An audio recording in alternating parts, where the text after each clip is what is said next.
और जो western media एक इमेज बना देते हैं ना किसी कंट्री की, उसको मिटाना बड़ा मुश्किल हो जाता है। तो भाई यहाँ लेने का तरीका पता क्या है, यहाँ से बड़ी बड़ी प्लेट्स उठाओ, साथ में फॉर्क उठाओ और जो जो आपको पसंद आए उसको डालते रहो। बसों के बाद लिखा हुआ है CDMX। यहाँ तो जगह जगह पे आपको, मतलब मैंने इतने पुलिस वाले खड़े होते नहीं देखे। एक ब्लॉगर है, वो क्या करता है कि हर साल इंडिया आता है तो और हमारे इंडिया का सबसे गंदे से गंदा हिस्सा दिखाता है। यहाँ टाकोस करवाए हैं मैंने, ये 2 टाको हैं। और जहाँ तक रही क्राइम की बात, देखो भाई हर जगह होगा वो।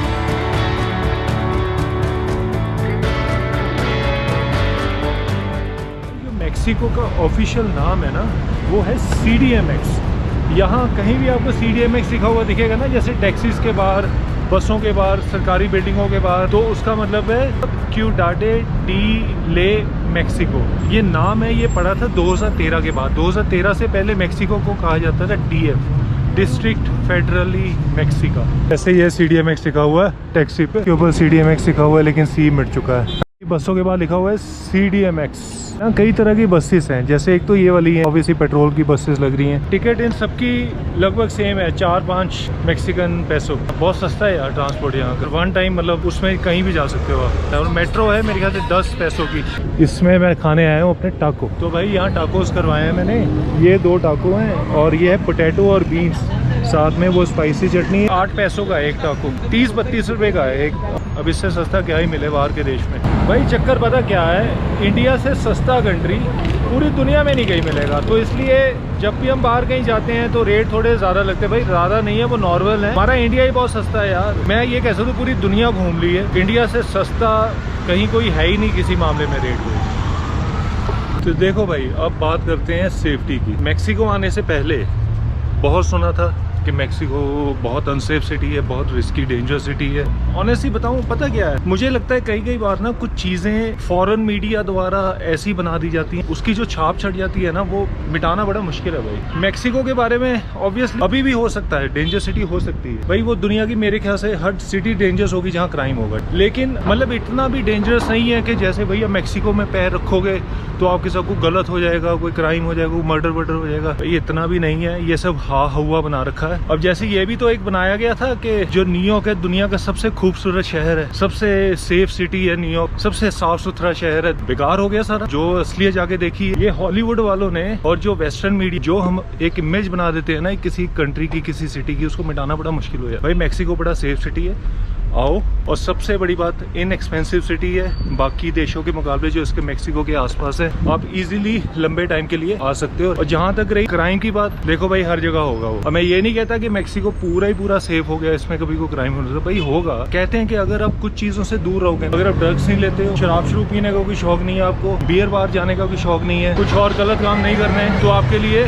बड़ा सेफ सिटी है मेक्सिको। और एक बात और कहना चाहता हूँ कि बल्कि इतना सेफ है कि भाई यहाँ जगह जगह पे, मतलब मैंने इतने पुलिस वाले खड़े होते नहीं देखे। तो वो शायद हमारे टूरिस्ट की सेफ्टी के लिए ही, लेकिन आपको जगह जगह हर कुछ कदम के बाद 2-3 पुलिस वाले दिख जाएंगे। उससे भी बड़ी बात ये है, जो मैक्सिकन लोग बड़े ही ज्यादा फ्रेंडली हैं, हेल्प करना चाहते हैं। दिक्कत आती है ऐसी लैंग्वेज की, आप वो गूगल ट्रांसलेट यूज कर सकते हो, क्योंकि इनको इंग्लिश का ABC भी नहीं पता। ये कहूँगा कि मेक्सिको उतना ही डेंजरस सिटी है जितना न्यूयॉर्क सबसे खूबसूरत शहर है दुनिया में।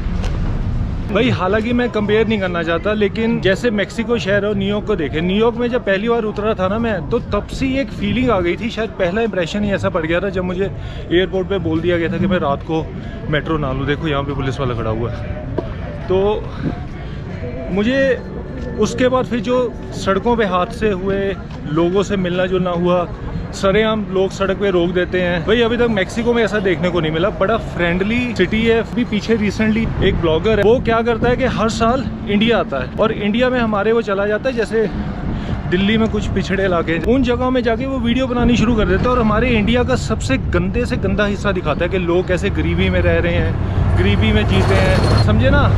उसको व्यूज मिल जाते हैं, पॉपुलैरिटी मिल जाती है और लोगों तक और पहुंचता है कि भाई इंडिया तो बड़ा वाकई गरीब है, इंडिया का तो बुरे हाल है। कोई आप जो दिखाओगे ना किसी शहर के बारे में, तो अब वो वैसे ही बन जाएगा। मेक्सिको के बारे में शुरू से ऐसे ही दिखाया गया कि भाई जगह जगह क्राइम होते हैं। मैं खुद गूगल पे जब मैंने सर्च किया था एक बार, तो 3 मोस्ट डेंजरस सिटी में मेक्सिको दिखाया गया था।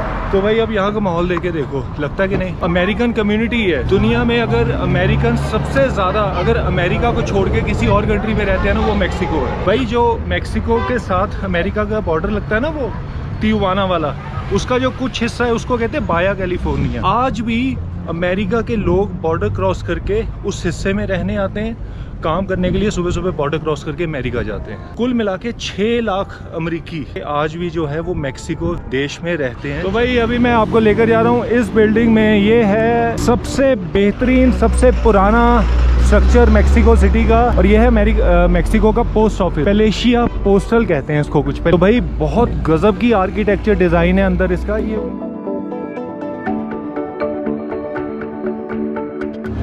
भाई यही है पोस्ट ऑफिस। क्या कमाल की बिल्डिंग, आर्किटेक्चर डिज़ाइन है भाई। ये बना था 1906 में, जब मेक्सिको की डेवलपमेंट हो रही थी ना, तब गवर्नमेंट ने इसको एक सेपरेट एंटिटी घोषित कर दिया था। मतलब इसको अपना हेडक्वार्टर ही घोषित कर दिया था गवर्नमेंट से हटके। एक तो मेक्सिको गवर्नमेंट थी, एक इसका अपना एडमिनिस्ट्रेटिव हेडक्वार्टर था, वो इसको पोस्ट ऑफिस को बना दिया गया था तब। और तब के टाइम में जब ये बिल्डिंग बनी थी, ये दुनिया की सबसे बेहतरीन बिल्डिंग हुआ करती थी। 2006 में बना, लेकिन 1985 में जो अर्थक्वेक आया था, अर्थक्वेक ने इसको काफ़ी ख़त्म कर दिया था। उसके बाद इन्होंने इसको रिस्टोर किया, इस बिल्डिंग को बिल्कुल पहले जैसा। भाई उस तरफ ना सीढ़ियाँ बनी हुई हैं, अगर उधर जाने का मौका मिलता है तो उधर आपको लेके जाऊँगा। वैसे उधर से एंट्री लग तो रही है। और वैसे इसका जो दूसरा नाम है वो ये है, क्या लाजवाब है यार। ये तब के टाइम के, सोचो 1907 में जब ये बिल्डिंग बनी होगी, कितना खूबसूरत लगता होगा। तो भाई ये ना पुराने टाइम की इन्होंने बाइक दिखाई हुई है, कैसे डिलीवरी होती थी पोस्ट ऑफिस में। एक और तरीका बाइक का सामान ले जाने का। अरे ये साइकिलें तो इंडिया में भी आजकल बहुत मिलेगी।